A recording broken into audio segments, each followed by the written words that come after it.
नमस्कार दोस्तों। आज हम लोग बात करेंगे आईलिड ट्विचिंग की या फिर हमारी पलक के फड़कने की। आँख की मांसपेशी या फिर पलक की मूवमेंट एक ऐसी मूवमेंट जिसे हम कंट्रोल नहीं कर सकते हैं, उसे हम आँख का फड़कना कहते हैं। आमतौर पर जो हमारी ऊपर वाली पलक होती है वो फड़कती है, मतलब वो बार-बार मूव करती है। लेकिन कभी-कभी ऐसा होता है कि जो हमारी दोनों पलकें हैं या फिर जो नीचे वाली पलक है वो भी अपना इनवॉलंटरी मूवमेंट करने लगती है, जिसे हम लोग आँख का फड़कना कहते हैं। ये एक बहुत ही कॉमन कंडीशन है और कई बार लोगों की आँख फड़कती है कुछ सेकंड्स और कुछ मिनट्स के लिए और वो खुद से रिज़ॉल्व कर जाती है। अब अगर बात करें इसकी सीवियरिटी की, तो ये बहुत एक्सट्रीम में ये डिज़ीज़ होती है। मतलब ये कि कभी-कभी कुछ सेकंड्स के लिए हमारी आँख फड़की और खुद से ठीक हो गई, और जो आँख फड़कती है वो भी उसका जो मूवमेंट है वो बहुत ही कम होता है। लेकिन कभी-कभी ये इतनी सीवियर हो जाती है कि उसकी वजह से हमारी आँख पूरी तरीके से बंद हो जाती है और मरीज़ को कुछ सेकंड्स के लिए दिखना बंद हो जाता है। इस कंडीशन को या इस एक्सट्रीम सिचुएशन को हम लोग ब्लेफेरोस्पैज़म बोलते हैं। ब्लेफेरोस्पैज़म एक ऐसी बीमारी है जिसके लिए एक न्यूरोलॉजिस्ट का और एक ऑफ्थल्मोलॉजिस्ट डॉक्टर का एडवाइस लेना बहुत ज़रूरी है, क्योंकि ये एक इंडिकेशन हो सकता है किसी गंभीर बीमारी का। अब हम बात करते हैं कि इस आँख के फड़कने की या फिर आईलिड ट्विचिंग की वजह क्या होती है। जो हमारी आँख की जो मसल्स होती हैं वो हमारे ब्रेन से कनेक्टेड होती हैं। जब ब्रेन से कोई भी सिग्नल आता है हमारी पलक पर और उस सिग्नल में ये इंस्ट्रक्शन होता है कि हमें आँख को बंद करना है, तो हमारी पलक बंद होती है। नॉर्मली हर एक इंसान 1 मिनट में कम से कम 10 से 15 बार अपनी पलकों को झपकता है। लेकिन जब ये फ्रीक्वेंसी बहुत ज़्यादा बढ़ जाती है तो हम उसको आईलिड ट्विचिंग बोलते हैं। अब इस आईलिड ट्विचिंग में के जो कारण हैं उनमें से स्ट्रेस एक बहुत बड़ा फैक्टर है। और आज की लाइफस्टाइल में स्ट्रेस एक तरीके से ऐसी चीज़ है जो कि अनअवॉइडेबल है। तो बहुत ज़्यादा stress, lack of adequate sleep, कम नींद लेना, न्यूट्रिशनल प्रॉब्लम्स जैसे कि बहुत ज़्यादा जंक फूड खाना, स्मोकिंग, अल्कोहल, कैफीन, बहुत ज़्यादा चाय का सेवन करना, रात में अच्छी नींद ना लेना, बहुत ज़्यादा स्क्रीन टाइम होना, ये सारी वजह भी हैं जो कि हमारी आईलिड ट्विचिंग को बढ़ाती हैं। उसके अलावा ड्राई आई एक बहुत बड़ी कॉमन प्रॉब्लम है, जिसकी वजह से भी हमारी जो ब्लिंक रेट होता है या जो हमारी आँख का फड़कना होता है वो बढ़ जाता है। उसके अलावा कुछ ऐसी गंभीर न्यूरोलॉजिकल बीमारियां भी होती हैं जिसकी वजह से हमारी आईलिड ट्विचिंग बढ़ जाती है, जैसे कि ब्लेफेरोस्पैज़म। आँख की प्रॉपर केयर ना करना, पलकों में गंदगी का जमा रहना, इन सब वजहों से भी हमारी आईलिड ट्विचिंग होती है। अब हम बात करते हैं कि आईलिड ट्विचिंग की प्रिवेंशन के लिए हम लोग क्या करें।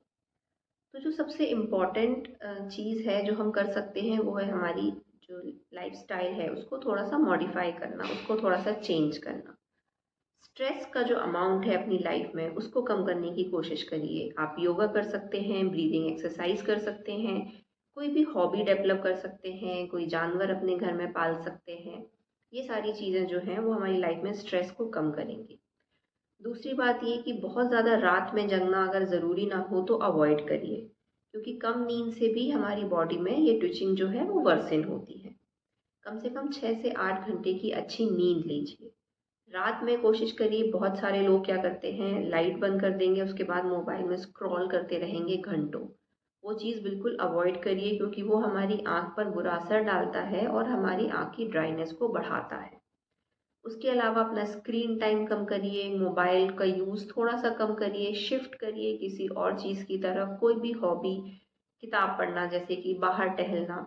ये इंश्योर करिए कि आप दिन में कम से कम 15 टू 20 मिनट्स किसी एक्सरसाइज के लिए दें, भले ही योगा करें या कोई भी कार्डियो एक्सरसाइज करें। ये सारी चीज़ें जो आपकी जो आईलिड ट्विचिंग है उसको कम करेगी और बहुत सारे केसेस में आपकी बॉडी को भी और हेल्दी बनाएगी। उसके अलावा कैफ़ीन का, शराब का, सिगरेट का, इसका सेवन कम से कम करिए। अगर आप का स्क्रीन टाइम बहुत ज़्यादा है तो 20-20-20 रूल फॉलो करिए। 20-20-20 रूल का मतलब ये होता है कि जब आपने मोबाइल में या लैपटॉप में 20 मिनट काम कर लिया तो उसके बाद आप 20 सेकंड के लिए 20 फीट दूर किसी चीज़ को देखिए। ये आपकी आँख को रिलैक्स करेगा। बहुत ज़्यादा एसी का प्रयोग अपने डेली रूटीन में मत करिए, क्योंकि एसी से ड्राइनेस होती है जिसकी वजह से हमारी आईलिड ट्विचिंग होती है। तो ये तो सारे लाइफस्टाइल मॉडिफिकेशंस हो गए जो कि आप अपनी डेली रूटीन को, अपनी ट्विचिंग को बेहतर करने के लिए कर सकते हैं। उसके अलावा आप अपनी आँखों में आई ड्रॉप्स का इस्तेमाल कर सकते हैं, जो कि ओवर द काउंटर अवेलेबल होती हैं, लुब्रिकेंट आई ड्रॉप्स जैसे कि रिफ्रेश टीयर्स या फिर रिफ्रेश लिक्विड जेल। ये जो आई ड्रॉप्स होती हैं, ये हमारी आँख की जो बाहर वाली सरफेस होती है उसको स्मूथ करती हैं। उसको स्मूथ करती हैं तो फिर हमको जो ड्राइनेस वाली जो प्रॉब्लम होती है वो हमारी कम हो जाती है। इसेंशियल ब्लेफेरोस्पैज़म के लिए ज़रूरी होता है कि आप किसी न्यूरोलॉजिस्ट को दिखाएं, क्योंकि अगर कोई अंडरलाइंग न्यूरोलॉजिकल डिसऑर्डर है, कोई आपकी नसों की या फिर कोई दिमाग की बीमारी है, तो उसका ट्रीटमेंट जल्द से जल्द हो सके। उसके अलावा ब्लेफेरोस्पैज़म के ट्रीटमेंट के लिए बोटॉक्स के इंजेक्शंस होते हैं जो कि पलकों पर लगाए जाते हैं। तो बोटॉक्स के इंजेक्शन की वजह से ये जो आँख का बहुत ज़्यादा मूवमेंट होता है वो कम हो जाता है। अब हम बात करते हैं कि आईलिड ट्विचिंग अगर आपको हो रही है तो किन केसेस में आपको डॉक्टर को दिखाना चाहिए।